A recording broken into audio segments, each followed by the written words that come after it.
Hi guys, welcome back to another video. ఈరోజు నేను అనుకోకుండా ఒక ట్రిప్ వచ్చిన. ఆ ట్రిప్ ఎక్కడ అంటే గ్లాస్గో అని చెప్పి యూకే నుంచి ఆల్మోస్ట్ ఒక 150 to 200 మైల్స్ ఉంటుంది. అంటే ఒక 300 నుంచి 400 కిలోమీటర్లు అనుకోండి. ఇక్కడ ఇది చాలా అనుకోకుండా అన్ప్లాన్ ట్రిప్. ఇక్కడ బీచ్ ఉన్నది, చూడండి ఒకసారి బీచ్ ఎంత బాగున్నా.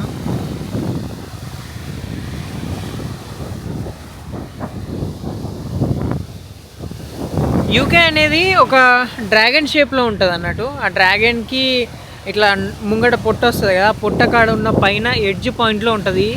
అంటే నేను అందాజు చెప్తున్నా, మ్యాప్లో కూడా పెడతా చూడండి ఒకసారి ఈ ప్లేస్.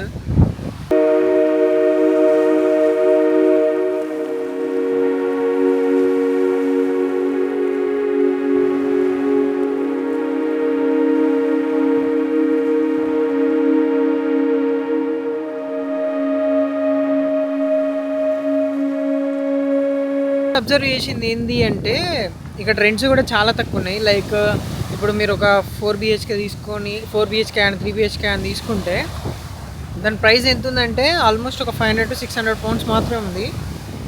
అదే సెంట్రల్ లండన్లో 4000 పెట్టినా దొరకదు.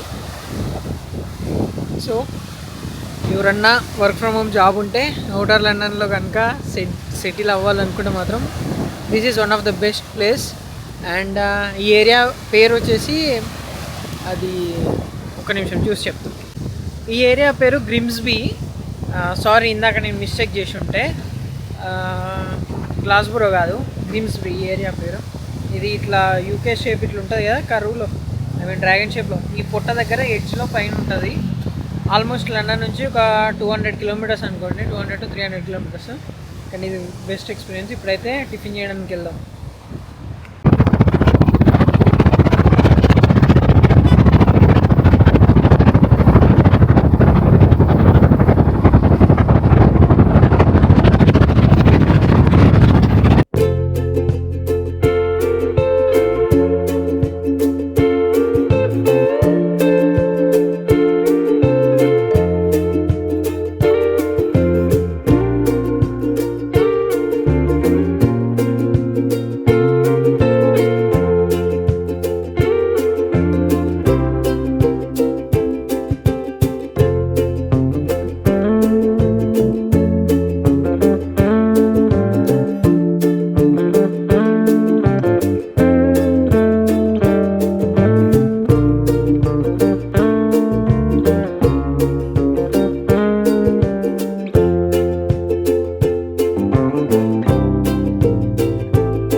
ఫస్ట్ బ్రేక్ వచ్చినాం అన్నట్టు మెక్డీకి.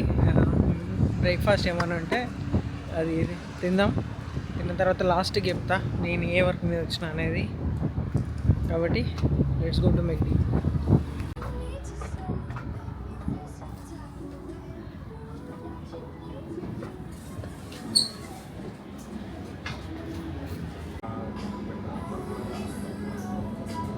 నాకు ఇక్కడ ఏం ఆర్డర్ చేయాలో అర్థం కావట్లేదు. ఎందుకు అంటే ఇక్కడ బ్రేక్ఫాస్ట్ 7 మెనూ అని ఉంటుంది. దాంట్లోనేమో ఇది సాసేజ్ శాండ్విచ్ అని ఉంది కదా, ఇది ఇంతకుముందు ఒకసారి పెడితే నాకు బీఫ్ది వచ్చింది. సో కాబట్టి ఈసారి ఆ తప్పు చేయొద్దు అనుకుంటా. అంటే నేను తినలేదు, వాళ్ళు మళ్ళీ రిప్లేస్ చేసేది, అది వేరే విషయం. కానీ ఇప్పుడు మళ్ళీ బీఫ్ వచ్చింది అనుకో, అది పెద్ద తలకే నొప్పి అయింది. కాబట్టి చూసి పెడుతున్నాను అన్నట్టు ఏం పెట్టాలని చెప్పేసి. ఇక్కడ ఉన్న ఈ మెక్డీలో పంది బీఫ్ తప్ప ఏం లేవు. సో కాబట్టి ఇంటికి వెళ్ళి ఇంటికన్నా కుక్ చేసుకుందాం అనుకుంటున్నాం.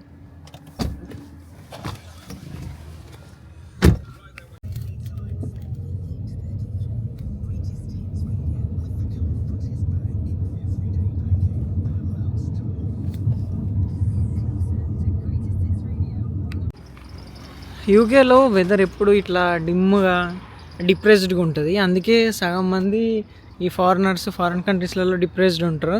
ఇప్పుడైతే మేము యాజ్డాకి వచ్చినాం అన్నట్టు, కొంచెం ఎగ్స్ తీసుకుందామని చెప్పి. ఇందాక సెయిన్స్బెరీలో ఏమైందంటే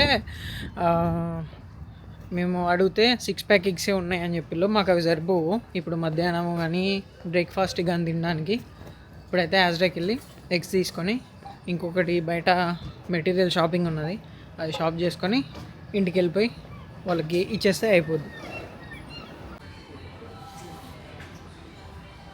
ఒక 10 రకాలు ఉన్నాయి గుడ్లు. ఈ 10 రకాలలో చూసుకొని తీసుకోవాలి.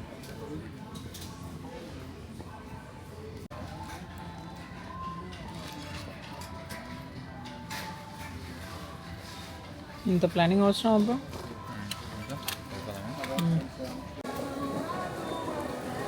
షుగర్ కోసం వచ్చిన తీసుకున్నా. ఇది అంత డిఫరెంట్ ఉంది. కాఫీకి పాలకి సపరేట్ ఉంటున్నాయి షుగర్స్. మరి ఏమో ఇది చూడాలి ఎట్లుంటుందో టేస్ట్. సో ఇందాక చెప్తాను కదా నేను ఇక్కడికి వచ్చిన పర్పస్ ఏందని చెప్పి. అయితే మాకు తెలిసిన వాళ్ళకి ఇక్కడ ప్రాపర్టీస్ ఉన్నాయి అన్నట్టు. వాళ్ళు ఆ ప్రాపర్టీని రెంట్కి ఇద్దాం అనుకుంటే దానికి కొంచెం ప్యాచ్ వర్క్ ఉండే చేసేది. మాకు కొంచెం దాని మీద అవగాహన ఉన్నది కాబట్టి ఇక్కడ మేము చెప్దాము, హెల్ప్ చేద్దామని చెప్పేసి వచ్చినాం అన్నట్టు. ఇప్పుడైతే పెయింట్ డబ్బాలు తీసుకోవడానికి పోతున్నాం. ఈ ట్రాలీ ఒకటి తీసుకొని పోతున్నాం అన్నట్టు, పెయింట్ డబ్బాలు తీసుకొని పోవడానికి. చూడాలి ఏమేమి ఐటమ్స్ కావాలో.